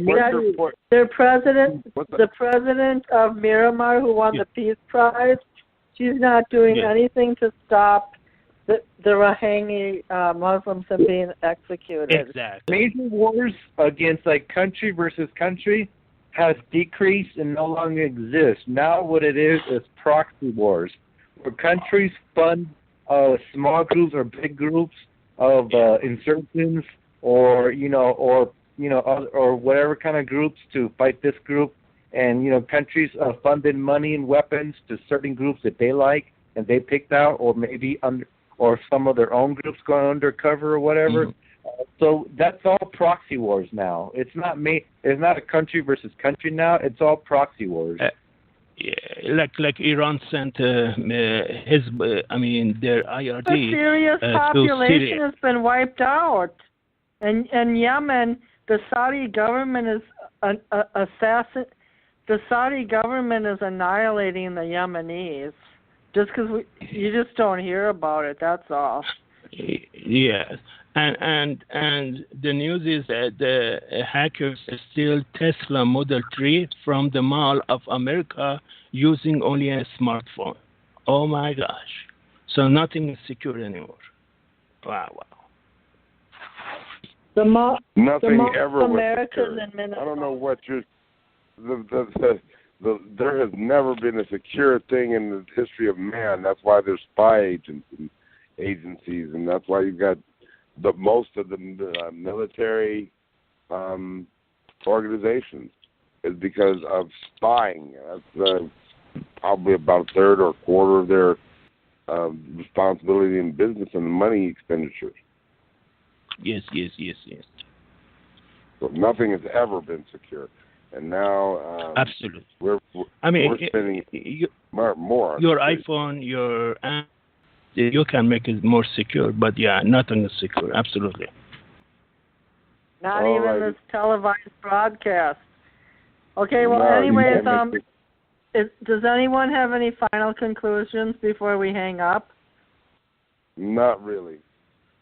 I think we've already been talking 2 hours. I'm going to cut to John. Yes, Don? We made our conclusions 15 minutes ago. Okay, well... In the terms of nothing being secure, I know that Alex from InfoWars, he's been spied on by the FBI all the time, every time he's posting up his and talking on the media. I mean, they were not popular. I don't think we're popular enough to be spied by the FBI yet. Until we get a lot of viewers, I think until we get at least like a within 1,000 more viewers a day, then we could be lucky enough to be spied on by the FBI. Well, check out my tweets on twitter.com/notareactionary. I'm getting 4,000 hits a day. Boycott your damn tweet. Just boycott. I rule. You're on the FBI list now. Boycott everything. Boycott everything, damn it. I know the perfect way to get on the Secret Service spy list. Say Mossadegh rules. Mossad rules, the Iranian president who tried to overcome. No, that was long time ago. Well, why are you going to do that? Why are you going to do that shit on purpose? No, we're going. Because I'm naughty. Because I want. Now you're on the potential terrorist list. Because I want to make $65 million overthrowing a dark regime, just like Paul Manafort did. Wow. Okay. Don, can I read to you? Can I read to you guys one of my Q poems that got 4,000 hits? Sure.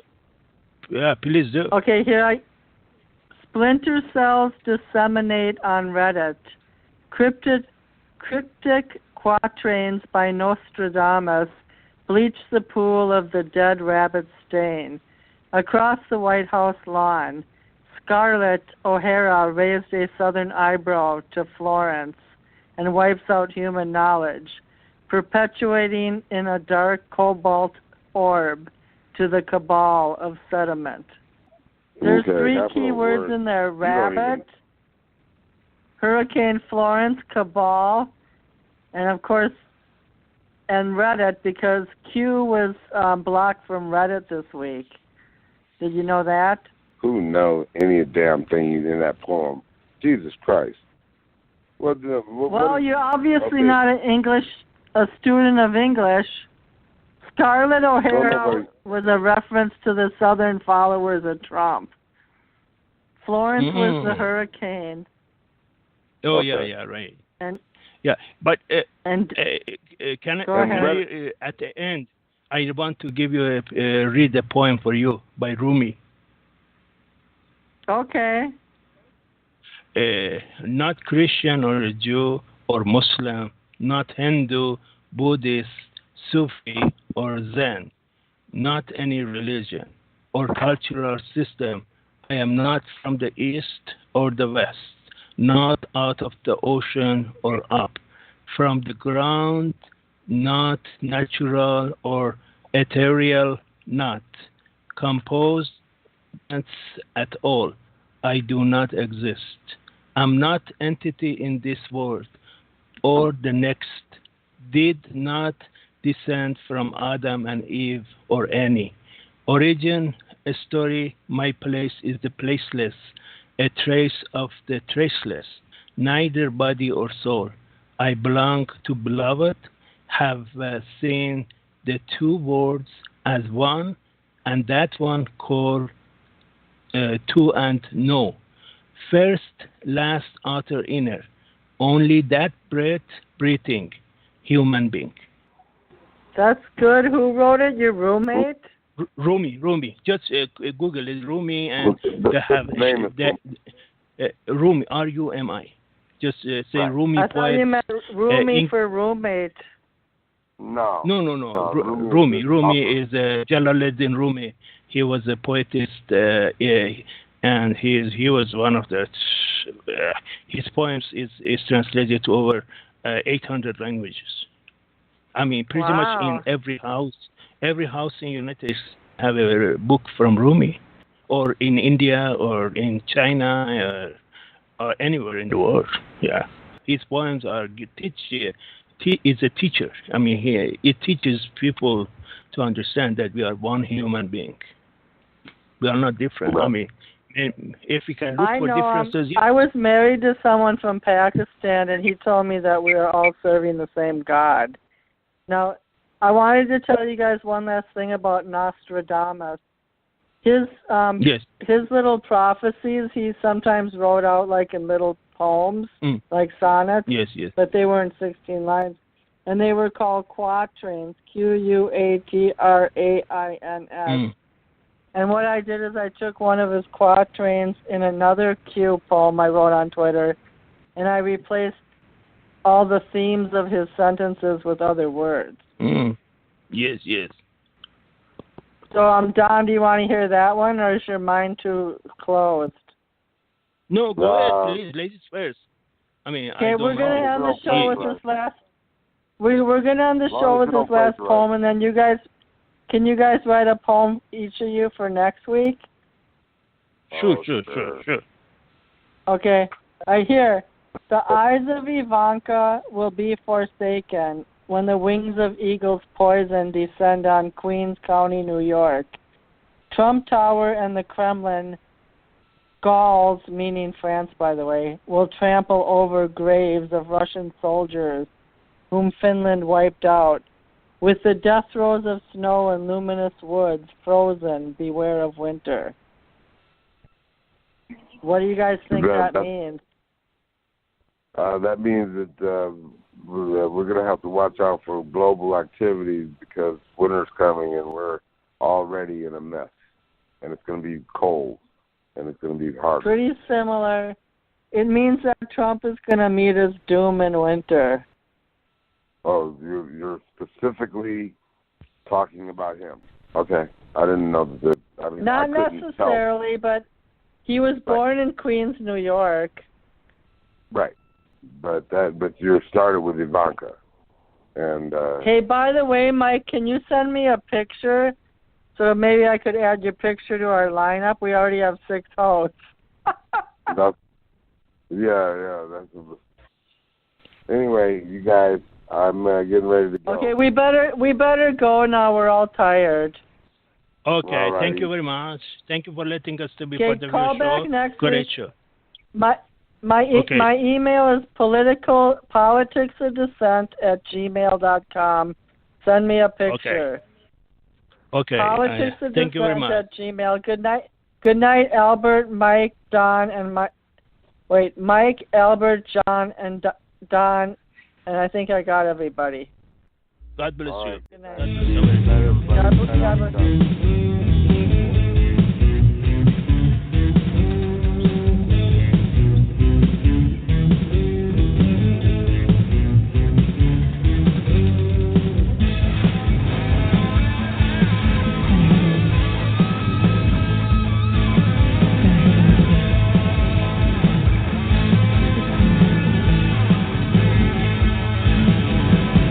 Gas on the line and my life's on hold. Conscience ain't for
for the train.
A miracle can make